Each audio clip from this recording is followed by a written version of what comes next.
Colaboração e cooperação. Olá! Nesse encontro conversaremos sobre colaboração e cooperação. Iniciarei apresentando os conceitos e a seguir discutirei sobre formas de colaboração e cooperação, apresentando algumas tecnologias que propiciam processos de colaboração e de cooperação. Para finalizar, veremos os conceitos de respeito mútuo e solidariedade interna, como elementos decorrentes da cooperação. Iniciemos então pelos conceitos e contextualização. O que entendemos por colaboração e por cooperação? Ambos têm o mesmo significado? A temática da colaboração e da cooperação tem sido amplamente estudada por teóricos das mais diversas áreas do conhecimento humano. Alguns entendem esses conceitos como sinônimos, mas há os que estabelecem diferenciações importantes entre eles. Para a área da aprendizagem, a compreensão desses conceitos é fundamental. Um dos teóricos que mais contribuiu para essa discussão foi Jean Piaget. Colaborar.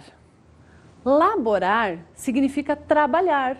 Logo, colaborar significa trabalhar com o outro ou com os outros.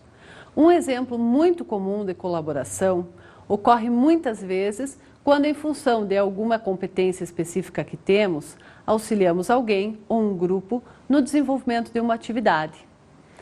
Entretanto, muitas vezes, a forma como agimos no grupo pode inibir a iniciativa dos demais, esvaziando a dimensão coletiva, conforme pode ser observado no seguinte relato.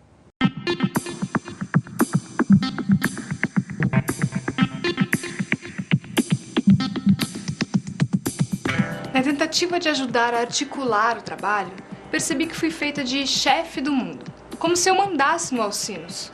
O trabalho ficou muito individualizado e também perdeu a dimensão destacada nas ideias iniciais de articulação das diferentes áreas do saber. Por meio desse relato, realizado por uma aluna num dos diários de aprendizagem, é possível observar que a própria aluna percebeu que a forma como ela atuou no grupo, colaborando e, de certa forma, assumindo muitas das atividades que eram de responsabilidade do coletivo e que, portanto, exigiam um processo de cooperação, fez com que os demais atribuíssem a ela a função de líder, de chefe, e com isso também a responsabilidade pelo desenvolvimento do trabalho. Dessa forma, o grupo perdeu o sentido e a dimensão do coletivo ficou esvaziada, empobrecendo a proposta. Já o conceito de cooperar envolve um operar, que significa, no contexto da epistemologia genética de Jean Piaget, uma ação interiorizada reversível, uma ação em pensamento. Logo, cooperar significa operar com o outro. Assim, conhecer equivale a agir sobre ou operar sobre. Logo, cooperar é uma forma de conhecer com o outro numa lógica de reciprocidade. A cooperação envolve um processo criador de realidades novas e não simplesmente a troca entre sujeitos, pois é necessário que haja um ajustamento do pensamento próprio ou das ações pessoais ao pensamento e às ações dos outros, o que acontece quando colocamos as perspectivas em relação recíproca. Assim, os sujeitos, ao cooperarem, exercem um controle mútuo da atividade. A cooperação é mais difícil de ocorrer, pois pressupõe colocar diferentes pontos de vista em relação, buscando uma escala comum de valores, sobre a qual se torne possível cooperar, conservar esta escala de valores e ter reciprocidade na interação. A cooperação não é possível em situações de egocentrismo ou coação. Um exemplo de cooperação pode ser identificado no relato a seguir. Aprendi sobre o meu aprender observando o aprender dos outros e principalmente por meio da interação com sujeitos que tinham sua formação em diferentes áreas do conhecimento. A importância das diferenças e contradições. Por meio delas é que ocorre um movimento para a aprendizagem. As interações com as colegas de arquitetura eram mais complexas, difíceis e ricas do que com as colegas da área da pedagogia. Alguns diálogos entre os diferentes colegas não foram compreendidos por todos, talvez pela falta de elementos chaves comuns. Por meio desse relato, realizado por uma aluna num dos diários de aprendizagem, é possível observar que a própria aluna percebeu que a forma como ela atuou no grupo, cooperando, possibilitou inclusive que ela aprendesse sobre o seu próprio aprender. Ou seja, quando começou a cooperar no grupo, aprendeu com os outros, observou como eles aprendiam e aprendeu também sobre como ela própria aprendia. Ela destaca a importância da interação com os sujeitos com formação em diferentes áreas, pois isso permite colocar em evidência diferenças e provoca contradições, o que impulsiona a aprendizagem. Mesmo essas interações sendo mais difíceis, complexas e algumas vezes até não compreendidas em sua totalidade, o que dificultou em alguns momentos a cooperação, justamente pela falta de elementos chaves comuns para cooperar, foram entendidas como mais ricas. Assim, essa fala evidencia a importância da interação com as pessoas de áreas de formação diferenciadas, o que promove a identificação das diferenças, das contradições fundamentais para a aprendizagem num processo de cooperação e também revela a necessidade da existência de uma escala comum de valores capaz de propiciar o diálogo enquanto reciprocidade. Um exemplo de cooperação pode ser identificado por meio da representação de um dos sujeitos participantes também num processo de construção de mundos virtuais em 3 dimensões. Bem, estamos agora com o planejamento do mundo que pretendemos desenvolver, permitindo uma maior organização das ideias para sua construção. Percebo cada vez mais a necessidade de compartilhar conhecimentos com outras áreas, principalmente com a arquitetura. É a partir dessa área de conhecimento que começa a surgir as principais bases do planejamento arquitetônico. Hoje, especificamente, trocamos algumas informações sobre as texturas de algumas avenidas, além da entrada do mundo e da definição da localização cardeal, norte, sul, leste, oeste, que poderá estar disponível na entrada do mundo, permitindo e facilitando a localização dos bairros. Vejamos agora um trecho de filme que evidencia o conceito de cooperação. That summer, the grass quilting bee did something they'd never done before. Anna called everyone back and wouldn't let them go home until they finished the quilt. They all worked 73 straight hours, sustained by Anna's will and gallons of iced tea.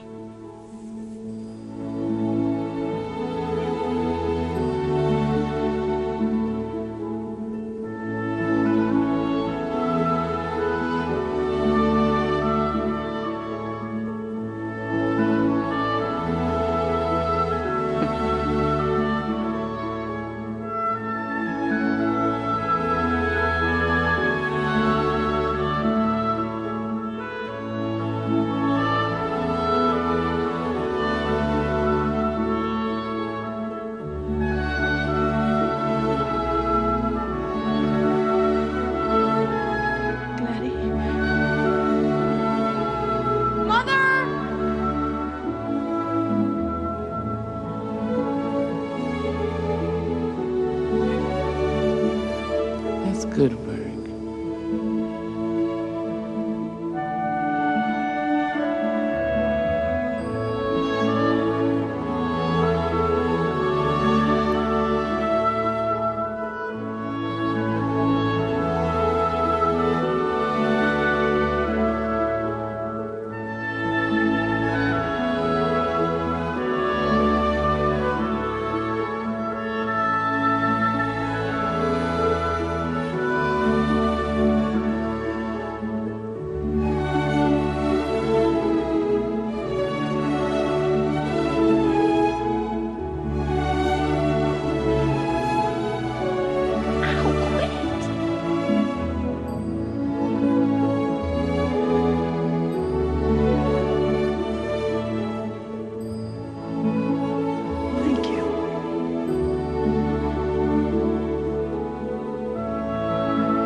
O trecho do filme Colcha de Retalhos evidencia um processo de cooperação.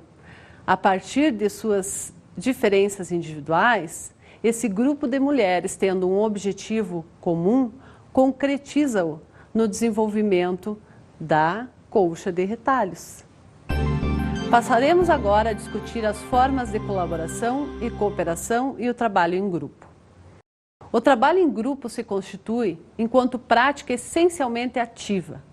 Ele está fundamentado em interesses intrínsecos de um grupo que tem um determinado objetivo em comum e não em coerções externas. O grupo é quem simultaneamente estimula, alimenta, acompanha e controla, sendo autorregulável. Isso pode ser evidenciado a partir das representações sobre o trabalho em grupo em mundos digitais virtuais em 3D, registrado por uma aluna na ferramenta Diário de um ambiente virtual de aprendizagem. Esta semana nos encontramos a fim de que pudéssemos replanejar alguns espaços que até então estavam sendo construídos sem dar a caracterização ideal para os mesmos. Foi quando eu percebi que até então não tínhamos claro o objetivo da construção do mundo. Ou seja, durante a nossa conversa surgiu a seguinte questão: para quem e com que objetivo estamos criando um mundo com bairros distintos? Para crianças, alunos de escola, de que idade? Qual a aprendizagem que as mesmas estariam desenvolvendo ao entrar no mundo? Bem, foi pensando nisto que conseguimos dar prosseguimento ao planejamento do mesmo. Nós mesmos criamos as respostas para as nossas próprias perguntas. A reflexão constante sobre as ações é que tem nos levado à compreensão dos fatos. Esse relato evidencia a intensa atividade mental presente no processo de trabalho em grupo, onde os integrantes têm o mesmo interesse, o mesmo objetivo e juntos planejam, definem estratégias e ações que vão permitir atingir o objetivo em comum. Conforme é possível observar, no relato, o próprio grupo alimenta, acompanha e controla o que está sendo desenvolvido, tornando-se autorregulável. Do ponto de vista da aprendizagem, da formação do pensamento, o trabalho em grupo apresenta vantagens, uma vez que a atividade pessoal se desenvolve livremente numa atmosfera de controle mútuo e de reciprocidade. Outro exemplo pode ser verificado no relato a seguir. Hoje a experiência no Active World foi muito significativa, atrativa e emocionante. Significativa porque o progresso obtido foi imenso. Conseguimos iniciar a construção de mundos. Já sabíamos, devido às leituras realizadas sobre o Active e às experimentações feitas no programa, que só poderíamos construir algo tendo um objeto inicial para clonar e mudar as suas características. Conseguimos listas imensas de códigos de objetos, texturas, cores e outros, mas não sabíamos onde encaixar aqueles números. E foi hoje, ao refletirmos sobre onde mudar, como mudar, que abri a janela das propriedades do objeto, que era uma rua, e vi que a extensão do nome do objeto coincidia com a extensão dos objetos dos quais tínhamos os códigos. Experimentei trocar e a rua virou uma parede de água. Daí por diante não paramos mais. A experiência foi muito atrativa, pois conseguimos começar a construir. Foi um maravilhoso convite a não parar mais. Por meio desse relato, realizado por uma aluna num dos diários de aprendizagem, é possível observar que ela classifica a experiência como muito significativa, atrativa e emocionante, por terem progredido muito na construção coletiva do mundo através de um processo de exploração, experimentação, ação, reflexão conjunta. Observe que ela sempre se refere a nós quando vai falar em processo. Isso evidencia, mais uma vez, que o trabalho em grupo se constitui enquanto prática essencialmente ativa e que está fundamentada em interesses intrínsecos de um grupo que tem um determinado objetivo em comum e não em coerções externas. O grupo é simultaneamente quem estimula, alimenta, acompanha e controla, sendo autorregulável. Vamos observar agora um outro registro que também evidencia o processo de cooperação. Também percebi o quanto era importante para mim que a colega K compreendesse o que estava sendo discutido, e agora o mesmo acontece com a colega W. O desenvolvimento delas significa o desenvolvimento do grupo e, consequentemente, o meu desenvolvimento. Percebi também que a quebra da hierarquia oportunizada pela professora fez com que eu me portasse como sujeito ativo desse processo e, principalmente, responsável para que a aprendizagem ocorresse. Por meio desse relato, realizado também por uma aluna num dos registros de aprendizagem, é possível observar a preocupação dessa aluna com relação à compreensão dos colegas do grupo, com a aprendizagem, com o desenvolvimento. Pois observa que a aprendizagem, o desenvolvimento deles, também significa o seu desenvolvimento, a sua aprendizagem. Com isso, ela compreende a essência do trabalho em grupo. A aluna observa ainda que a prática pedagógica e o processo de mediação pedagógica influencia significativamente na forma como o aluno se coloca frente ao processo de ensino e de aprendizagem. Outro exemplo onde é possível evidenciar a presença da cooperação no trabalho em grupo ocorreu durante o desenvolvimento de um projeto de aprendizagem em forma de blog, conforme a seguir. Esse grupo de trabalho realizou um projeto de aprendizagem intitulado Planejamento das aulas de informática na educação infantil. Como acontece? O grupo era composto por 3 integrantes, sendo um deles estrangeiro, e com algumas dificuldades na leitura e escrita do idioma português. Durante o desenvolvimento do projeto de aprendizagem, observamos uma relação de cooperação entre os integrantes, a partir de suas postagens no blog, das constantes trocas e tentativas de ajustes da realidade, da discussão de diferentes pontos de vista e busca de regras e valores comuns a todos, evidenciadas em seus diários de aprendizagem e durante o desenvolvimento do trabalho. Os depoimentos individuais em relação à participação no projeto foram escritos em português e em inglês, para que o integrante estrangeiro do grupo pudesse mostrar aos seus amigos o trabalho que estava realizando no Brasil. Isso pode ser evidenciado por meio de um registro no diário, conforme a seguir. Participar da construção do blog foi excelente atividade de desenvolvimento pessoal, pois eu jamais tinha imaginado que poderia ser capaz de construir um, até viver isso nessas aulas. Interagindo com os meus colegas de grupo, descobri as opções de ferramentas para chegar ao nosso objetivo: criar um blog interessante e educativo. Foi a experiência mais interessante que eu já vivenciei. Mais uma vez, é possível observar, por meio deste exemplo e do relato no diário, a importância da cooperação numa prática pedagógica de trabalho em grupo e o quanto isso é significativo para a aprendizagem do sujeito. Passaremos agora a falar das tecnologias colaborativas e cooperativas. Atualmente vivemos num mundo imerso em tecnologias, de todo tipo e para diversas finalidades. O potencial de uma determinada tecnologia para o desenvolvimento de processos de colaboração e de cooperação está relacionado com o objetivo para o qual foi criada, com o paradigma que a fundamenta, o qual é evidenciado no design da interface e funcionalidades. Tecnologias que propiciam a ação, a interação conjunta entre diferentes sujeitos, isso é, que apresentam possibilidades de comunicação bidirecional ou multidirecional, proporcionando a interação, são mais propícias para o desenvolvimento de processos colaborativos e cooperativos. Nesse contexto, figuram principalmente as tecnologias desenvolvidas para ambiente web. A internet é um conjunto de redes de computadores interligados pelo mundo inteiro, que tem em comum um conjunto de protocolos e serviços, de forma que os usuários a ela conectados podem usufruir de serviços de informação, de comunicação, de interação, de alcance mundial.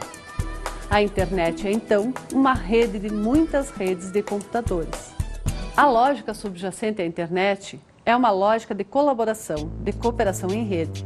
E a partir dela foram surgindo diferentes serviços, aplicações, softwares, enfim, tecnologias que têm propiciado a colaboração e a cooperação em diferentes níveis.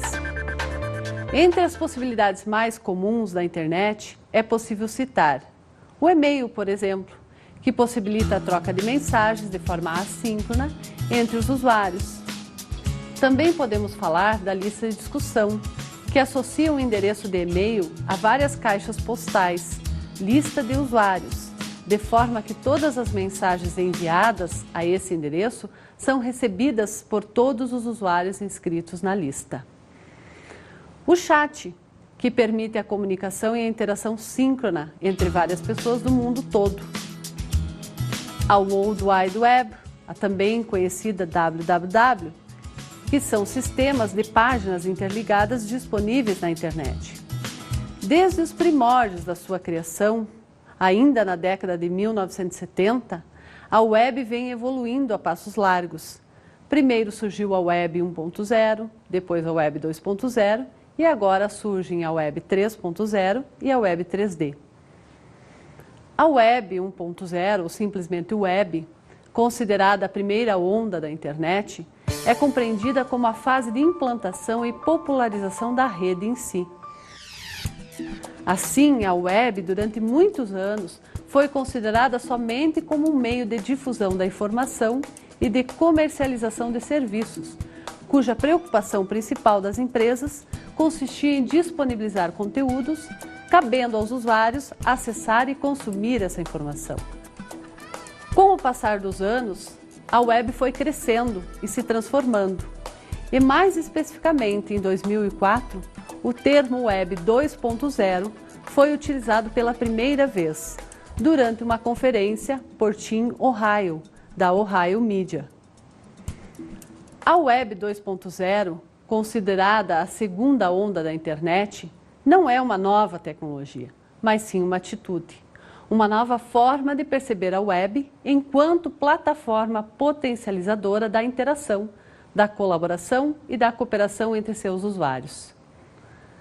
A Web 2.0 tem a sua centralidade nos mecanismos de busca, tais como o Google, por exemplo, nos sites de colaboração, como a Wikipedia, o YouTube, e nos sites de relacionamento social, como o Orkut. A seguir são apresentadas algumas ferramentas no contexto da Web 2.0. Webblogs, blogs, ou também conhecidos como diários virtuais, são páginas disponíveis na web que permitem a atualização constante por diversos usuários, por meio de posts ou comentários. Os blogs possibilitam a comunicação e a interação, podendo ser um meio para propor a discussão de temáticas específicas, tais como educação, política, tecnologia, saúde, esporte, dentre tantos outros.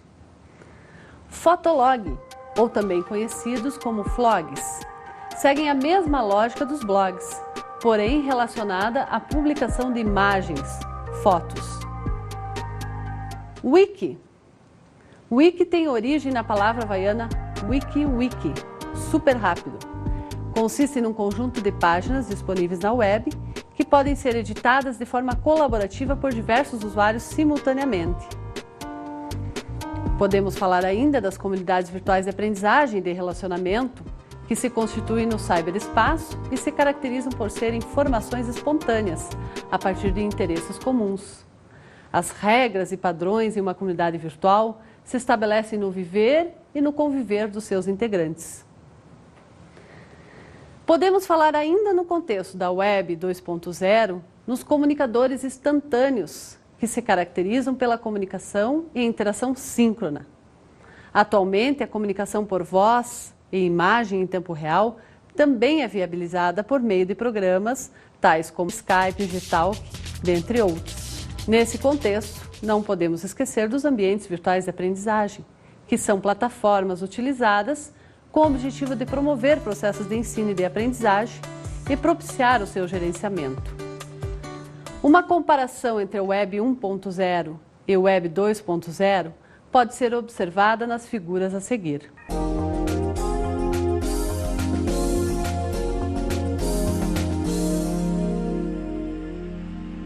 Falaremos agora da Web 3.0. O termo Web 3.0 foi utilizado pela primeira vez num artigo publicado no New York Times, de autoria do jornalista John Markoff. A aceitação e a rejeição ao termo pela comunidade virtual ocorreram na mesma proporção, assim também como aconteceu com o termo Web 2.0. A Web 3.0, considerada a terceira onda da internet, pretende ser a organização e o uso de forma inteligente de toda a informação existente na internet, dentro dos conceitos de compreensão das máquinas e semântica das redes. A proposta consiste na sinergia, na convergência de várias tecnologias existentes, banda larga, acesso móvel, semântica, usadas de forma inteligente simultaneamente. Isso, segundo pesquisadores, proporcionará um salto da WWW para a WWD, World Wide Database, ou seja, base de dados mundial, passando de um mar de documentos para um mar de dados. O próximo passo seria, então, o desenvolvimento de programas que entendem como fazer melhor uso desses dados. Há ainda, na atualidade, autores que falam da Web 3D. Esse termo Web 3D tem sido utilizado para distinguir tais aplicações de outras mais tradicionais, como mundo de jogos online. No lugar de usuários somente consumidores, a Web 3D propicia o apagamento da fronteira entre os utilizadores e os autores de conteúdo 3D. Nos últimos anos, vem ocorrendo um intenso debate em torno dos protocolos e padrões que irão sustentar a Web 3D e os avatares que a habitarão. Nesse contexto de Web 3D, podemos falar dos metaversos, que são os mundos digitais virtuais em 3D. Alguns autores referem que essa tecnologia inaugura a Web 3D e outros ainda a situam no contexto da Web 2.0. Os mundos digitais virtuais em 3D possuem um diferencial, que é a possibilidade de união de todas as linguagens de comunicação em uma única tecnologia. Por meio dos MDV 3D, é possível estabelecer uma comunicação textual, gestual, oral e gráfica, o que permite um nível alto de interação mútua. Os mundos digitais virtuais em 3D são ambientes dinâmicos, onde os usuários são representados por avatares. O mundo acontece por meio das interações. Se o usuário não interagir, o mundo não evolui. Essa tabela a seguir apresenta algumas características predominantes da Web 1.0, Web 2.0, Web 3.0 e Web 3D. No contexto da Web 1.0, observamos que o foco está na implantação e popularização da rede. Se usa navegadores, difusão da informação e comercialização de produtos, conteúdos e produtos fechados e pré-organizados, softwares especializados, disponibilização de conteúdo em formato texto. O paradigma é de usuários enquanto consumidores de informação. Um exemplo seria a Enciclopédia Britânica. Essa enciclopédia disponibiliza o seu conteúdo para os usuários, que por sua vez acessam, consomem e retornam quando precisam. Num contexto de Web 2.0, o foco está no usuário, na interação. Se usa mecanismos de busca, como o Google, comunidades e serviços baseados na colaboração, tais como o X e YouTube, aplicações baseadas em folksonomia e redes sociais, tais como o Orkut, os serviços e espaços com a participação dos usuários, que permitem a construção coletiva do conteúdo. Assim, há uma aproximação dos usuários aos produtos, a interação com a informação e a alteração do conteúdo. A proposta é a união de texto, voz, representação gráfica em 2 dimensões e 3 dimensões. O paradigma é da participação coletiva dos sujeitos na construção. Como exemplo, podemos citar a Wikipedia, uma enciclopédia aberta e totalmente construída pelos seus usuários. Os internautas, por meio da web, realizam interações, trocas e realimentam a rede, tornando a web um ambiente que se atualiza constantemente. Desta forma, quanto mais usuários utilizam e colaboram, maior o seu potencial. Um outro exemplo que pode ser citado nesse contexto é o Google. Com uma interface simples, transformou-se em muito mais do que uma ferramenta de busca, tornando-se um facilitador e utilizando cada vez mais o conceito de plataforma, englobando diferentes serviços como Google Docs, Google Earth e Google Blogger, Digitalk, Lively, dentre outros. Vamos falar agora da Web 3.0, cujo foco está nas estruturas dos sites, com o uso da web semântica, com vistas à criação de um banco de dados mundial, onde os dados são organizados para o uso de informações de forma mais inteligente. Nesse contexto, o paradigma é o uso inteligente da informação. Para finalizar, vamos falar da Web 3D, cujo foco está nas aplicações em 3 dimensões, que propicia o apagamento da fronteira entre os utilizadores e os autores de conteúdo 3D. O uso de ambientes gráficos em 3 dimensões, em rede, tais como metaverso, e-codes, híbridos entre AVAs, jogos, mundos digitais virtuais em 3D e comunidades virtuais. Ainda, ambientes 3D extrapolam os limites da simulação do mundo físico, possibilitando a socialização dos sujeitos por meio da telepresença e a imersão via avatar. Com essa tecnologia, se propõe a integração de texto, voz, representação gráfica 3D e gestos. O paradigma é da criação de ambientes gráficos com possibilidade de interação via texto, voz, gesto e representação gráfica, telepresença e imersão. Como exemplo disso, podemos citar o Second Life. Depois de termos falado sobre as tecnologias colaborativas e cooperativas, é fundamental discutirmos 2 conceitos que se fazem presentes nesse contexto: o respeito mútuo e a solidariedade interna. O respeito é o sentimento fundamental que possibilita aos sujeitos adquirir as noções morais. Piaget refere que o respeito pode ser unilateral ou mútuo. O respeito unilateral é evidenciado numa relação em que há o respeito do subordinado ao superior, de uma pessoa mais nova a uma pessoa mais velha. Numa relação como essa, há uma relação de desigualdade entre o sujeito que respeita e o que é respeitado, fazendo surgir uma relação de coação. Um exemplo de respeito unilateral pode ser observado numa relação professor-aluno, quando o professor se coloca na posição de único detentor do saber e impõe a sua forma de pensar, a sua opinião ao aluno. Como o professor representa uma autoridade e tem um instrumento de avaliação como uma forma de coação, o aluno, mesmo não concordando, assume o ponto de vista do professor, anulando o seu próprio conformismo intelectual. Desta forma, existe uma relação de respeito unilateral do aluno ao professor, pois o aluno respeita o professor pela posição, pelo poder que esse assume. A seguir, vamos a um outro exemplo.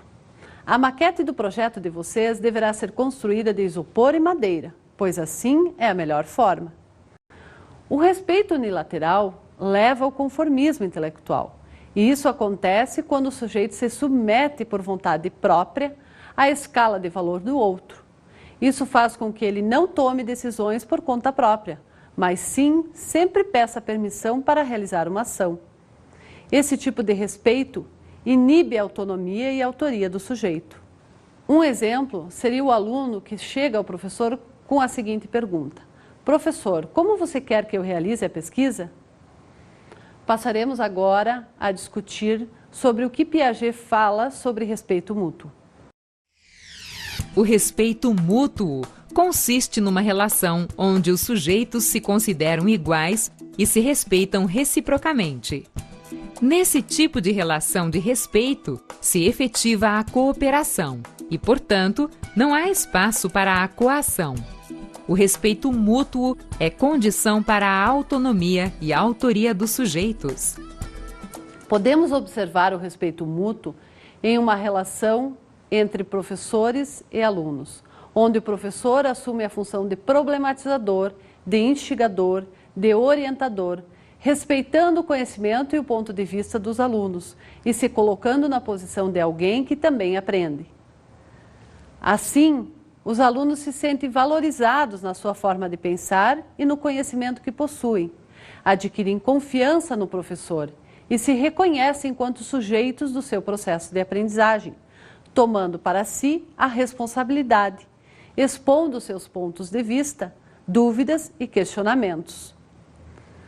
O respeito mútuo propicia o desenvolvimento da cooperação, que, por sua vez, necessita da autonomia e da autoria do sujeito.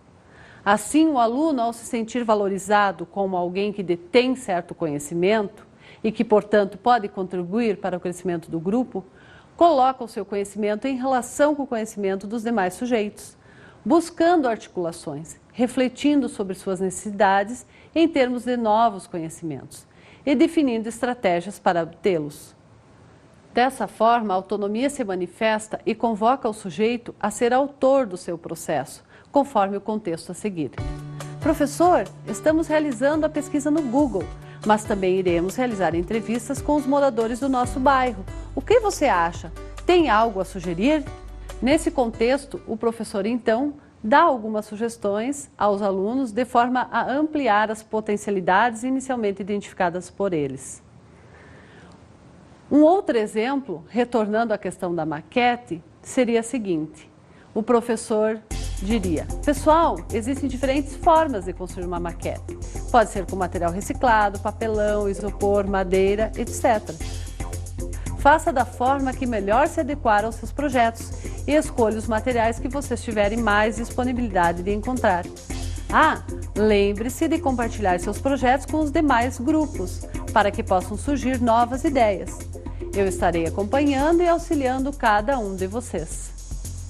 Resumindo, o respeito unilateral mais a relação de coação levam a um sentimento de dever.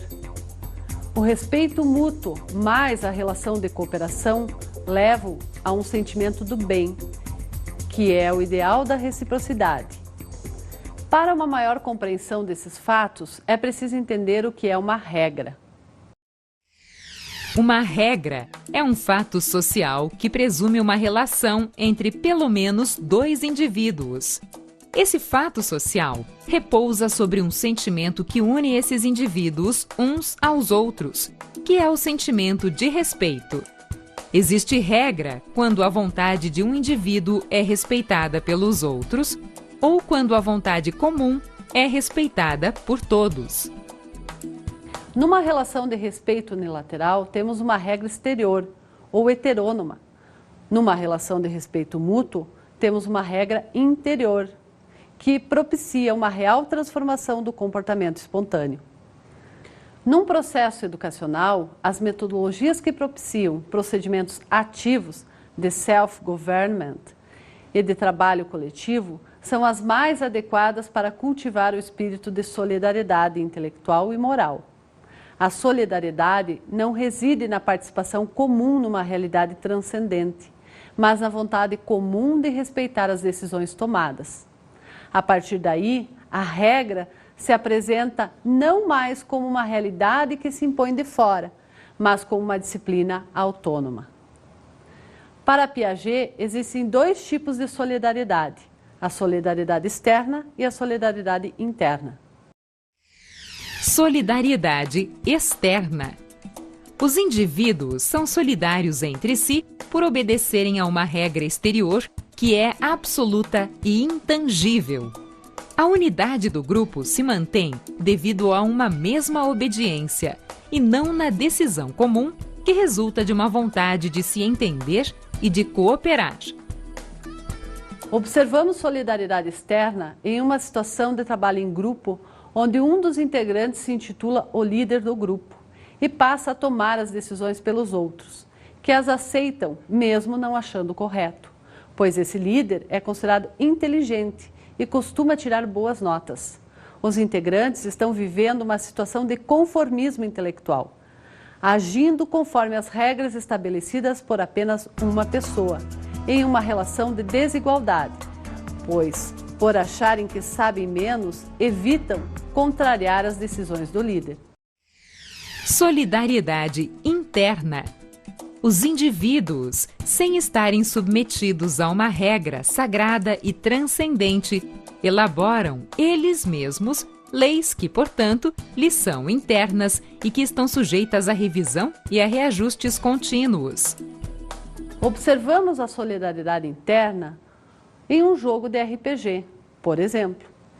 Nesse tipo de jogo, as regras são elaboradas por todo o grupo, que decidem até quem será o mestre que irá narrar o jogo. Os caminhos são decididos conforme essas regras pré-estabelecidas em conjunto, em uma relação de respeito mútuo. De acordo com as autoras Parra e Trifon, os dois tipos de solidariedade podem ser explicados pelos dois tipos de respeito. Há solidariedade externa quando os indivíduos desse grupo aceitam uma regra exterior, pelo fato de que experimentam um respeito unilateral para com certos indivíduos superiores que impõem a regra. Por outro lado, há solidariedade interna quando os próprios indivíduos de um grupo elaboram a regra e a aceitam na medida em que se respeitam mutuamente. Pode-se dizer que esse segundo caso representa o espírito democrático. Segundo Parra e Trifon, há uma cooperação intelectual paralela à cooperação moral. Assim, a educação da solidariedade é tema tanto da inteligência quanto da conduta. Do ponto de vista moral, a cooperação leva a uma ética da solidariedade e da reciprocidade. Do ponto de vista intelectual, essa mesma cooperação entre os indivíduos leva a uma crítica mútua e uma objetividade progressiva. A solidariedade interna parece ser o instrumento pedagógico por excelência de cooperação e de compreensão entre mentalidades diferentes. Ela se faz necessária para que o indivíduo compreenda a lógica das relações e torne-se capaz de uma reciprocidade intelectual.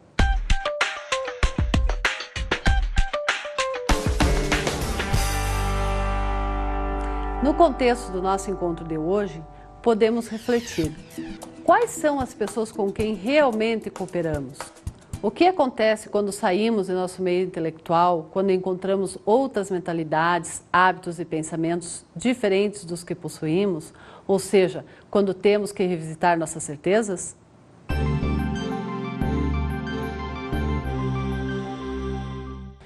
Como dica de estudos desse encontro, eu sugiro a leitura do livro Jean Piaget sobre a pedagogia, textos inéditos, organizados por Trifon e Parra.